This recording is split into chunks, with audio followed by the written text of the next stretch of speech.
Welcome to the Pearls of Wisdom podcast, where we mix business, law of attraction, spirituality, and well-being with great guests and phenomenal stories. You'll hear hints, tips, and up-to-the-minute information on digital communication from an expert in her field.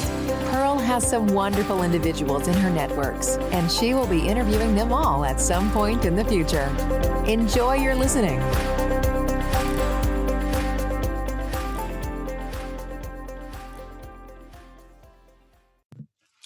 Hello and welcome to Pearls of Wisdom.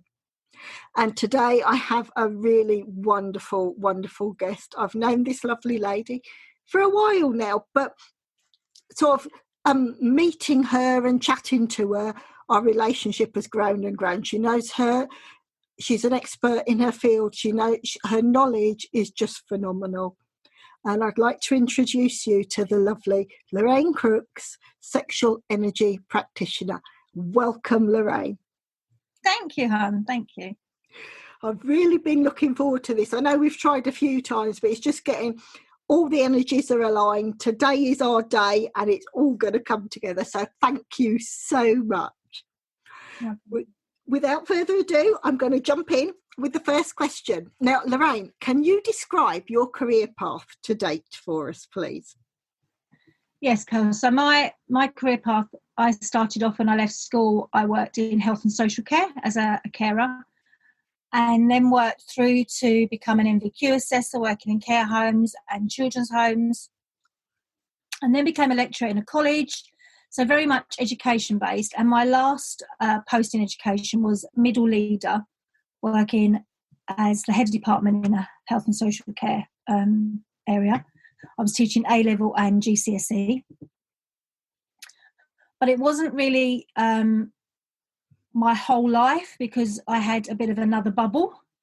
And alongside my career as a middle leader in secondary education, I also had a life, not as a career, but certainly had another life and lifestyle in BDSM, kink and fetish.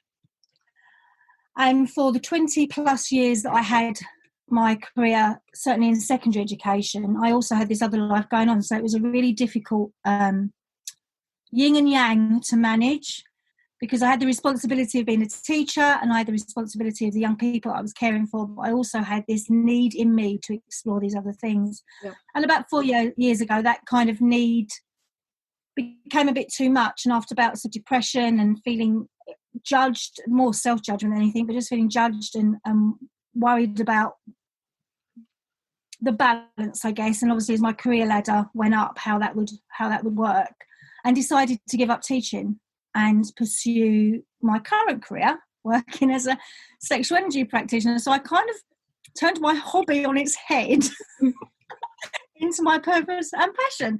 And I went off and learned about massage and Reiki and lots of energy modalities, and indeed Tantra and Tantric massage, alongside, lots of other things, to be where I am now, sharing my array of knowledge and skills through tantric practice and energy work, supporting people that are disconnected from their body or their partners for an array of reasons, and supporting them to reconnect and move forward in their life and claim their sexual energy and their uniqueness.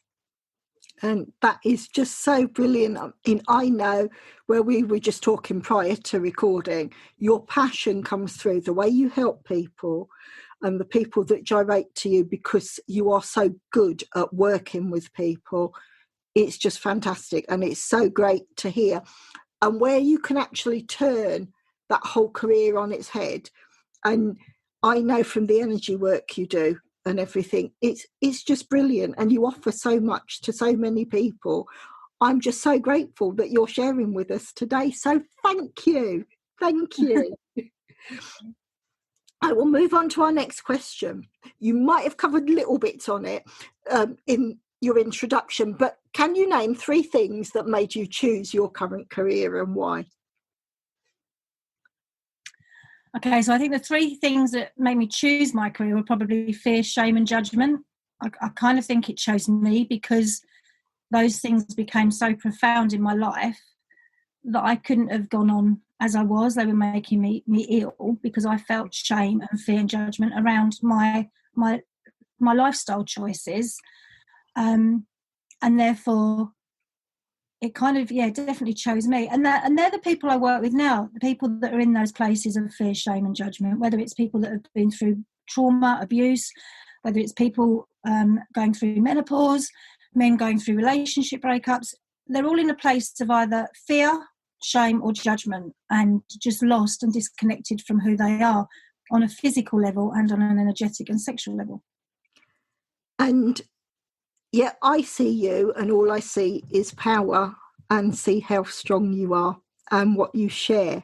And it's so wonderful. I mean, we talk about the work we do and so much in energy, and that you bring your tribe to you, and the people you've connected with are all there, like you say, because there's ways that you can help them, and they see you as the person that they can turn to and explain how they're feeling and can help them.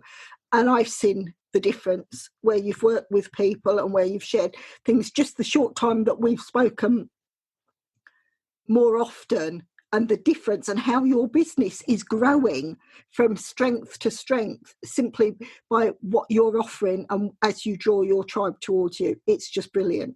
It really is. I am very blessed. I do feel, I guess because I've lived it, that I have more, it comes from a place of heart and a place of soul, because I've lived in that shame, and not just for like five minutes. It was like 25 years of this double life of feeling like I was doing something wrong, or there was something wrong with me. So not only have I got that, but also the experiences I went through trying to find me, all the experience I've had just means that I've got more to offer my clients. And I know the work I do changes lives and makes a huge difference to individuals and relationships. And that is brilliant. And yes, it's just so wonderful. I'm going to move on to the next question. Now, Lorraine, what key values does your business offer you? And again, I think some of it, you've touched on it. I think the values that my business offers me are really the ones that I have as the core to my business, which is about being authentic. Yeah. I share my story, the journey I've been on, and some of it's been challenging. Empowerment, which is what I want for my clients, and connection and self-respect, to connect back to ourselves, to connect to others, to connect to the universe, and just life in general, and to be happy. So I'd say, authenticity, empowerment, connection, and self-respect. Brilliant. And you do everything that I've seen of your work. It just embodies all of those values. And I say to the listeners, as you know, we always share ways that you can connect with our guests. This lady is so good at what she does. Her knowledge is fantastic. So make sure you take all these details down and make sure you can reach out and see where Lorraine can help you, because she gets fantastic results. She really does. I'm now going to throw in a question here that is completely out of the blue, but hopefully we get to see how does Lorraine tick with this. Lorraine, what keeps you awake at night? Oh, now that would be a sexual energy practitioner. That would be telling you all my secrets. Okay, what do you do awake at night? I guess on a serious note, the two things, and not for the reasons that people are going to think, but kids and men. Mainly, let me explain that. Mainly because I worry about the sex education. I'm picking up, the work I do, a lot of it is picking up the fact that as adults in our 40s and 50s now, living in today's world, we didn't have sex education, and what we had wasn't good, and it was all based in fear. Yeah. And nothing seems to have changed. Our kids are still getting that. And their sex education is not about pleasure. It's not about intimacy. It's not about relationships. It's still, despite all the things we've tried to change, based on, STIs, how not to make a baby, how to make a baby. And it isn't about the real love and joy and connection. It's not about consent and boundaries. And I could go on all day just talking about that one thing. So I'm going to move on to why men keep me awake. And other than the obvious reasons, for me, a lot of the men that come to work with me are really struggling, because we are in a bit of a limbo at the moment in society, where our men have been taught as children to be strong, to be the gatherer, to look after their family, to open the door, to not cry, and to be a real man's man. And yet most of us now as women want our men to show their emotions, to allow us to be independent, and we want all these other things in our life now. And men have no idea what we want and how to respond. So there's a real need. I'm not saying that women don't get hard doing some things as well, but there's a real energy for men at the moment. They kind of don't know where they are, not necessarily even on a conscious level, but just this whole energy about, am I masculine? Am I feminine? I feel like I want to be in both, but I don't know how to show up with that. And if I show you my emotions, is that a good thing or a bad thing? If I open the door for her, is it a good thing? Like, there's just this whole, and we never know what we want as women, and it changes, doesn't it? We just make it up as we go along. So there's an energy at the moment for me in what I'm actually seeing in the work I do, where men are just a little bit lost and confused because we're not communicating properly, which actually happens a lot in all sorts of relationships. But women are not communicating, and men are having to second guess and bless them, sometimes getting it wrong. So they're the two things because I want to do something about both of those, and they're the things that keep me awake in looking at how can we change some of this, because actually the education system needs to support that as well in how we support our young men. I totally agree with that, because where you said like that, it's that communication. Like, say, when I was at school, we were taught the basics, how not to get pregnant.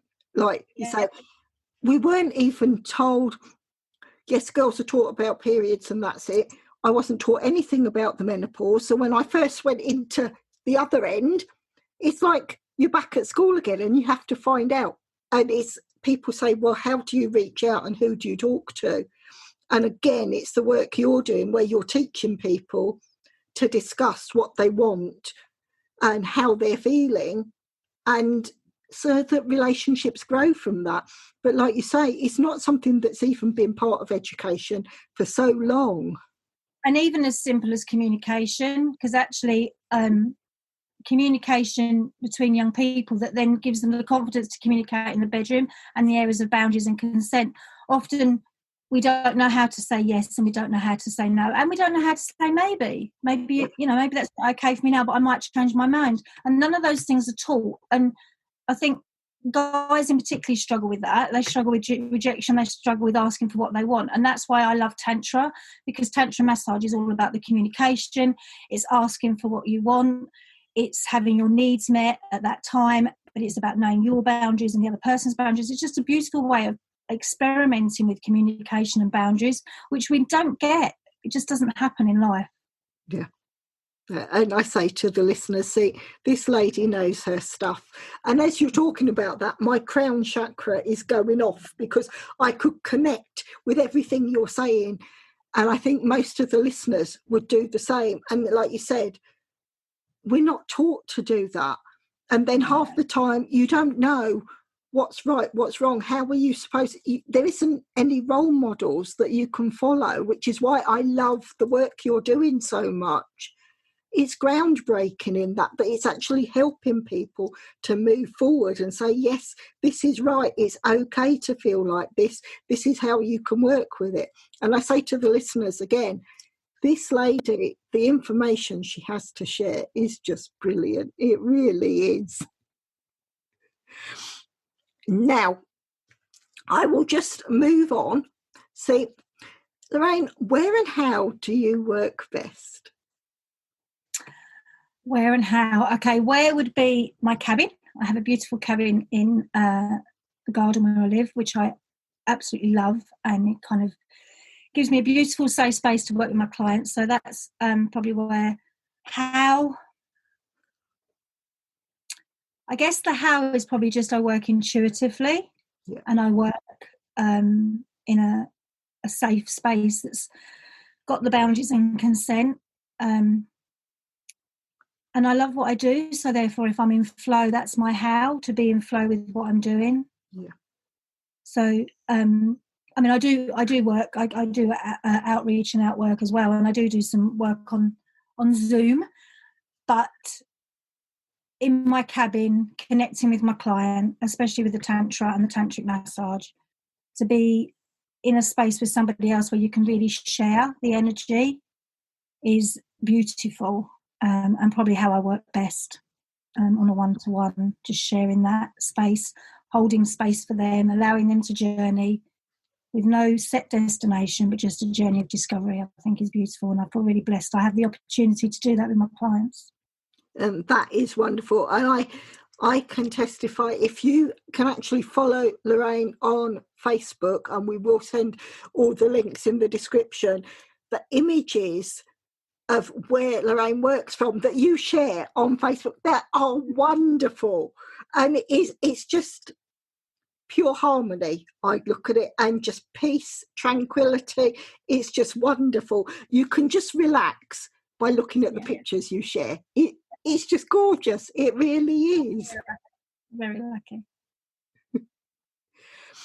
I will now move on. Again, it's almost growing from where we said where and how do you work best. Now I can ask you, what tools do you use that makes your work life easier? So I guess my main one is I avoid working at weekends. So I try and keep myself Monday to Friday, and weekends are for me. But if for whatever reason a client would like to come at weekend, I make sure I have 2 days off. Yeah. So I have time for me. I connect with nature. As you said, I'm lucky enough to have that literally in my back garden. So that's not a difficult challenge each day to make sure I connect with nature. That would definitely be one of my tools, is to make sure I have that balance for me with meditation and nature, and practicing what I preach, I guess, is absolutely fundamental for me. So, the meditations and the being connected to myself. Yeah. Before that. Communication, consent and boundaries, I'm going to answer with everything because they're really important as well. They're absolutely tools in everything I do. That it's all about the communication, consent and boundaries. And only ever doing what makes me happy. That's my key. I guess that's my key tool, is if it doesn't make me happy. I spent 25 years of coping with something that was a job, and not something that necessarily made me happy. It paid the bills. I enjoyed it, but it didn't make my heart sing.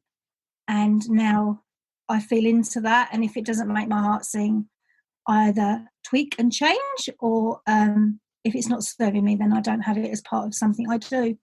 So, yeah, they're probably my key tools. And all the practical things about, I've got an amazing VA now, which she's just my bestest. It does all my admin bits that I just not in flow with at all. So, yeah, and those things that don't make me happy, I give to her. So she makes me, she's one of my key tools to my business. But yeah, and connecting and networking is important on a practical level, to get my message and my word out. And this is just perfect. And where you say about the consent, communication and everything, now, and the boundaries, that's something that I think everyone needs to understand, no matter what area they work in, because it's knowing just what they want. And if you can't communicate, you really can't build a business anyway, because you can't engage with the people that you need to be working with. And I think it goes hand in hand, because if we support young people to understand how to manage consent and communication and boundaries in the bedroom, then they'll have that set of tools for work and for family and for everything. It just needs to be taught. It kind of almost doesn't matter where, but just let's teach it, because there's the ripple effect. As a sexual being, that ripples into everything we do. It represents, how we dress, the work we do, how we show up, the social life we have. That's all part of the energy that we are as sexual beings. So all of those things filter. If we're confident in ourselves, we can be confident in all aspects of our life. If we can own who we are, we can own all aspects of our life. And it's just that. And I just think those three things are just so key. Yeah. Communication just sounds so basic, but actually a lot of people don't know how to ask and receive and communicate really effectively. Yeah, couldn't agree more. Could not agree more. I'm now going to move on to the next question and see. Now, Lorraine, what would you have done differently in your life if you'd known then what you know now? Um, I don't know that I would have done, really, I guess, because if you believe everything happens for a reason, I'm exactly where I need to be. There were certainly some choices because I didn't understand about consent and boundaries in my early swinging kink fetish BDSM world that I may have changed slightly, but maybe not have completely missed, but certainly changed. If I'd understood more about boundaries and consent, I did get myself into some situations that were a bigger learning curve than I would have necessarily liked them to have been. I had my son when I was 18, and I would like to have been a slightly better mum. I wasn't really ready at 18, and I think I could have, if that had been later in life, I would have had more to have offered him with a bit more life experience. So possibly just about making some wiser choices in my lifestyle, and being a slightly better mum probably would be the only two. But everything does happen for a reason, so I think it's very difficult to look back, because even the good and the bad have put me where I am now, and I absolutely love what I do, so how can I regret any of those life experiences? And again, this is why I've put this question in, and when I ask the guests, 9 times out of 10 they give me a very similar answer to what you've given me, in that you wouldn't necessarily change anything because it's all part of that learning curve that brings you to where you are. And I had my son as a mature mother. I was 25. I didn't feel mature or anything. It was almost like I was called a geriatric mum, I think it was, because I hit over a certain age and I wasn't prepared at all. And I think as a mum, it's such a massive learning curve for so many of us. I don't think any of us are really prepared. It's just you grow into it with the children. But it is, when you say that, yes, I can agree with everything you've said, the whole learning curve bit. And yes, it's made you the wonderful, wonderful special lady that you are now. Everything you've done has brought you to the Lorraine that we know and love now. Oh, thank you. I think we all have regrets in relationships. That's all part of growing, isn't it? And I was an unmarried mum and on my own when I had my son at 18. His dad left before he was born. So, I would have wanted to have given him so much more by the textbook kind of family I would have wanted for him. But he's an amazing young person. So certainly I didn't do anything wrong. And I think relationships, good, bad and ugly, are all part of growing up and learning. And a lot of those have probably helped me more than the good ones in what I do now, because there's a wider understanding through our more challenging experiences on there than the other. Definitely. I will move on to the next question from that. And Lorraine, what would you say is your biggest challenge and why? I think in the last couple of years it's been about visibility. So teacher to tantra is quite a shift, and being visible. So, I was doing a lot of volunteering and charity work, and I was a stereotypical secondary school teacher, and now suddenly I'm working, some would say in the sex industry. I wouldn't quite frame it like that, but kind of I'm working with sexual energy. So that transition between those two worlds, where I had that as a secret, a lot of people have found that, obviously I was already in that world, so for me it's been quite simple, but actually my visibility for others watching my growth and my change, for some people has been quite a challenge, because they didn't know that was part of my world. So, and I've wanted to be fair to my family in how I've managed that, because it's been quite a hard transition for them, because I'm not what they thought I was. I'm not the daughter or the mum, or, there's this other side that they didn't know about. So the visibility has probably been my biggest challenge, and it's something I feel I'm overcoming now. I'm probably now more excited about being visible than fearful, but certainly visibility. And to say I'm a sexual energy practitioner has taken some time to do, because I was scared. I was still scared of what other people. There was still fear of judgment, and there was still fear of shame. But as I've worked with my clients and realised what I do is so beneficial and how life-changing it can be. It's like, do you know what? I don't care anymore, because what I'm doing is really important. It's really good work, and I am making such a big difference to people's lives that now I don't care, and I am what I am, and I'm doing what I do. And if I don't draw those people, then they're not my tribe and not my following, and someone else will serve them. And I couldn't agree more. I mean, I've been introduced to you doing what you do now through EAM. I can remember going to the large events and Yvette really extolling all the services that you do and seeing, and I saw that whole room and the support you had. And I'm getting goosebumps when I say about it and everything. You see, these are your tribe. These are the people that understand and want to work with you. And I say again, this lady is brilliant. She really is. She is so, so special. Right, I'm now going to move on to the next question. Now, a few people have pulled me up on this and said it's quite ego-centred.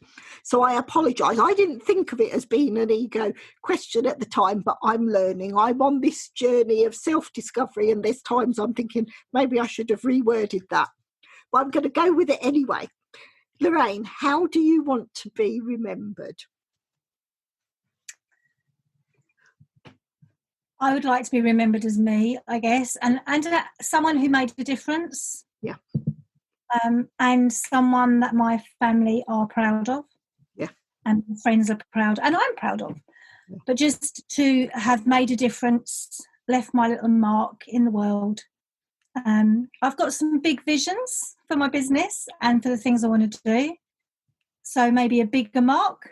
Mm-hmm.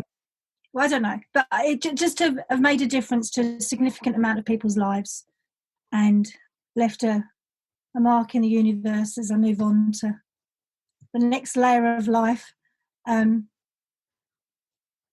just to be someone that was happy and was amazing at what they did. And the Lorraine that I know is all of those things. You truly are. You are such a bright light, and you do that light, you bring that light to everything that you do. And I say again to the listeners, just look at the links that we share of ways that you can work with Lorraine. Look at the posts she shares on Facebook, and you'll see that light and where she adds into everyone's lives. It's just brilliant. It really is. So thank you. Thank you. I'm going to move on to the next question. Now, Lorraine, as a child, what did you want to be, and how close to that dream are you now? Nowhere near it. I wanted to be in The Sound of Music as a nun, being Julie Andrews, running around in the mountains. From a very early age, I just adored the idea of being a nun. So I'm nowhere near that. Although maybe that's a belief. Maybe I'm actually more. Who knows? I don't know. I guess that's about perception. But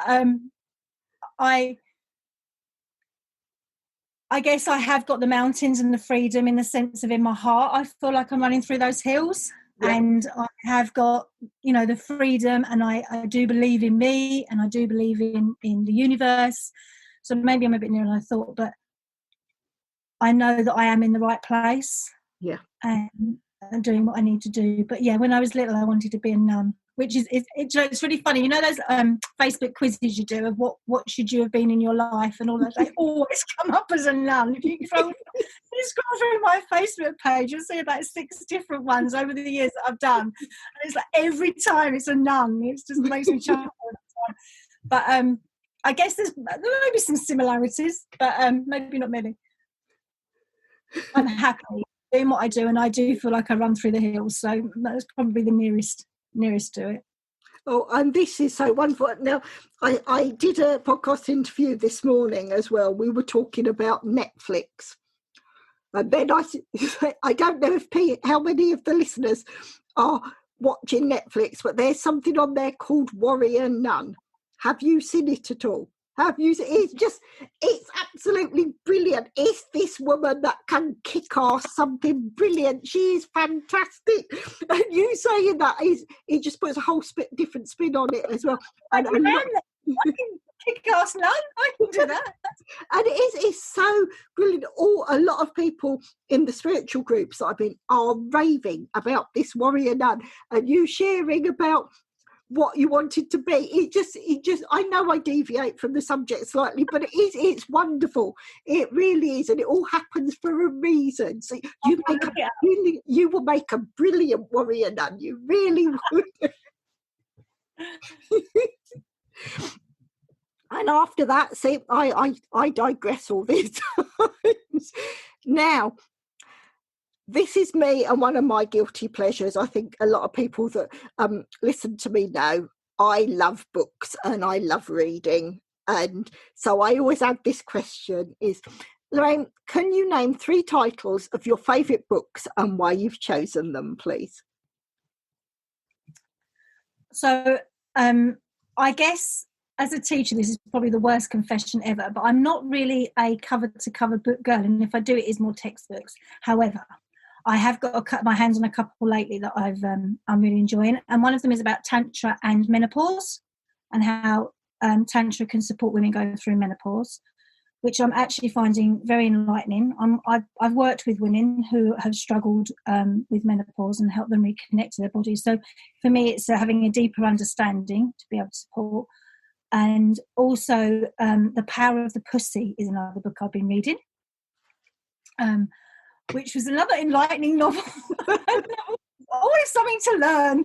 But that's probably, I probably can't give you 3. They're the 2. I do like a mindfulness book, I have to confess. I think those are just refreshing and often give us a nudge of things we can be doing. So I do like flicking through mindfulness and Tantra practices books. But I am a flicker. I like to flick through a book. I'm not a cover-to-cover girl, which probably sums up my life. Also, I've just bought a book around basic practices in kink is another one I've just bought. So quite a varied bookshelf. But I haven't delved into that one yet to tell you if it's any good or not. But yeah, I've got so many books.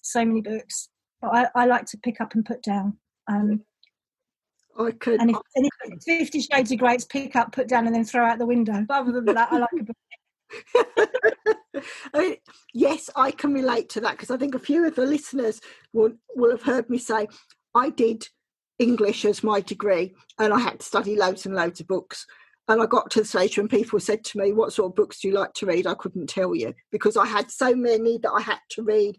And I think anyone that's in business will read and research, and it is you dip in and you go back and you see, and it is literally seeing what works at the time and what's going to help you research with the work that you're doing and everything. So in that respect, yes, it's wonderful to know. And there's quite a few, like you said. I will say to the listeners, make sure that you can connect with that and actually see just where you can learn. And we can dip in and out and see exactly the pieces that are going to help us at the time, and then go back and see, right, there's a chapter on that. Yes, I'm going to go and read it later.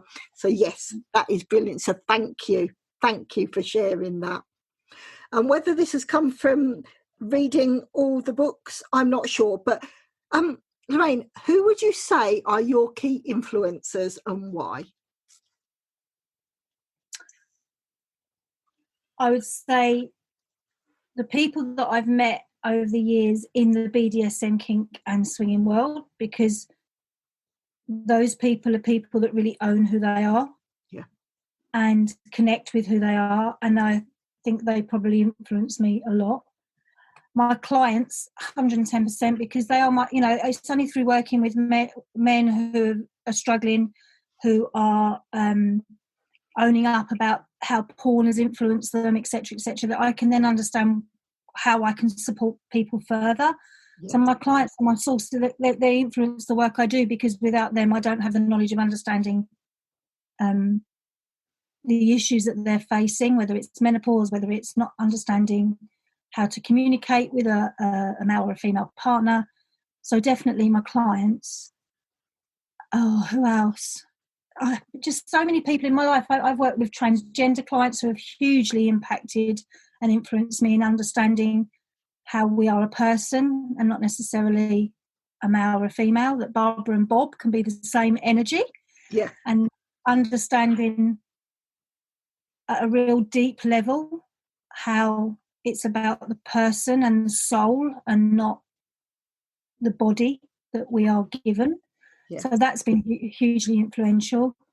Yeah, and just all the people that I've met, really, particularly, you know, obviously in the teaching world, because that was a core part of my life, and all the students I've worked with over the years, but I think probably more my alternative lifestyle, because those people are really open to the world and to exploring and to being connected to a different type of energy that a lot of people like to connect to but don't always have the ability or the situations in their life where they can do that. The curiosity isn't enough for us to venture.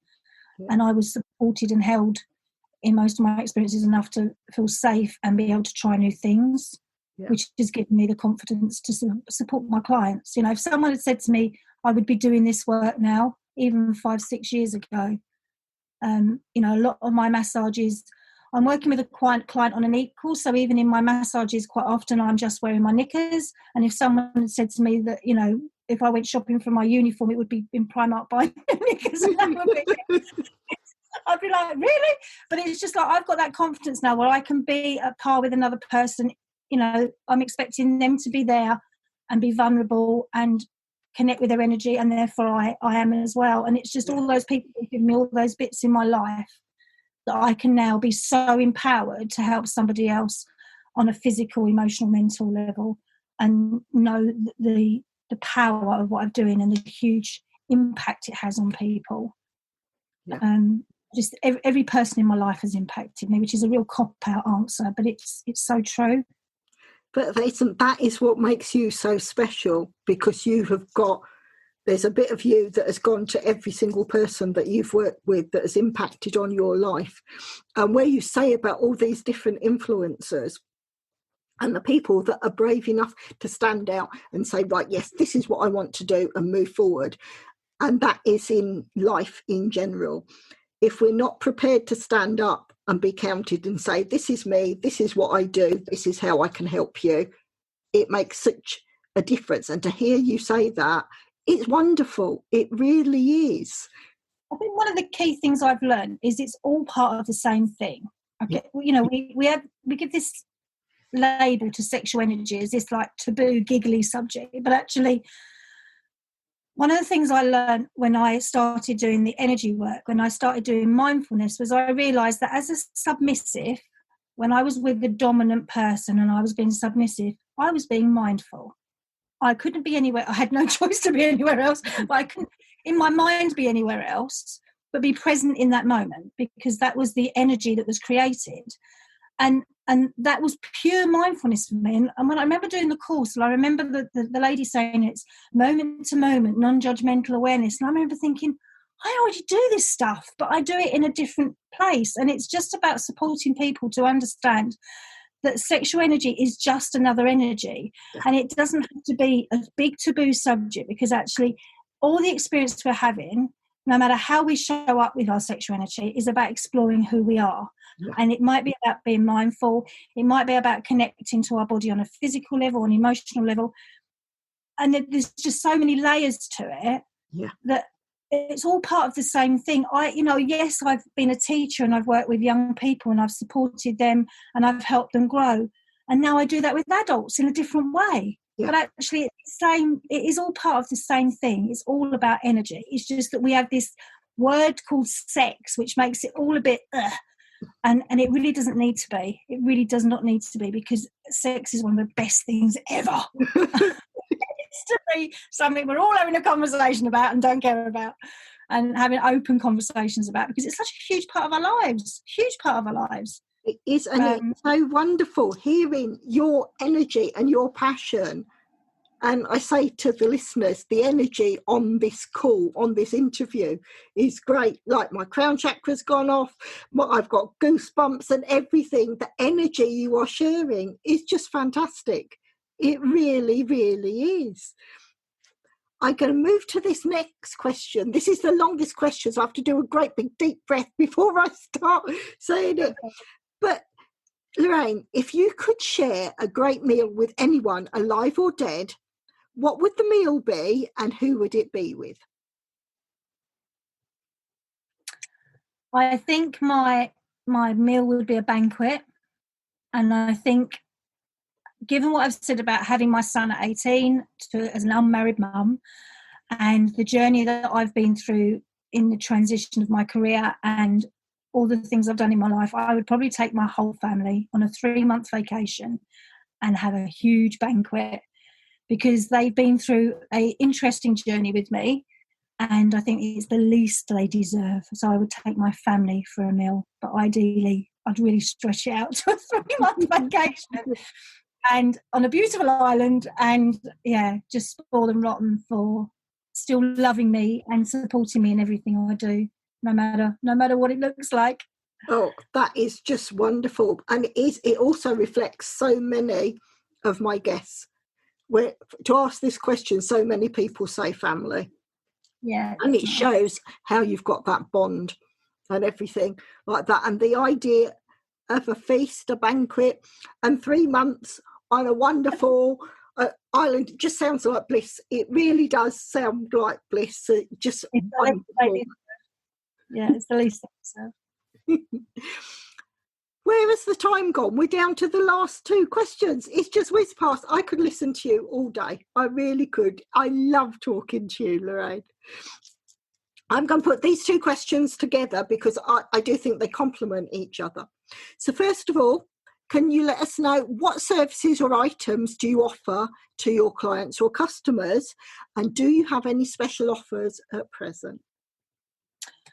Okay, so my services are tantric massage, which is a 1, 2 or 3 hour, depending on where you're at in your journey. Yeah. I also do a sensory surrender, which is as it is on the tin. So that's a bit more playful, shall we say, is part of a massage, but a bit more exploring and a bit more playing with the senses. Yeah. So there's those 2 massages. I also do some energy work, and I connect with Reiki, the energy alignment method, and the angelic through Rahani. So those things can also be included either in the massage, or we can work with those as separate. And sometimes they're a nice thing to have to start with, to connect to your energy before we go into the physical touch. Sometimes we need to spend a bit of time just looking at the energy side of it. Not everyone's ready straight to go in for a tantric massage. So we can use those tools as well. And then I've also got my Facebook group, which is a closed Facebook group called Shelky, A New Vibration, which is a yummy space to come and do some meditations. We have lots of cool chats about all sorts of things, covering anything sexual, spiritual or sensual, and that is pretty much everything and anything. So there's a nice space there.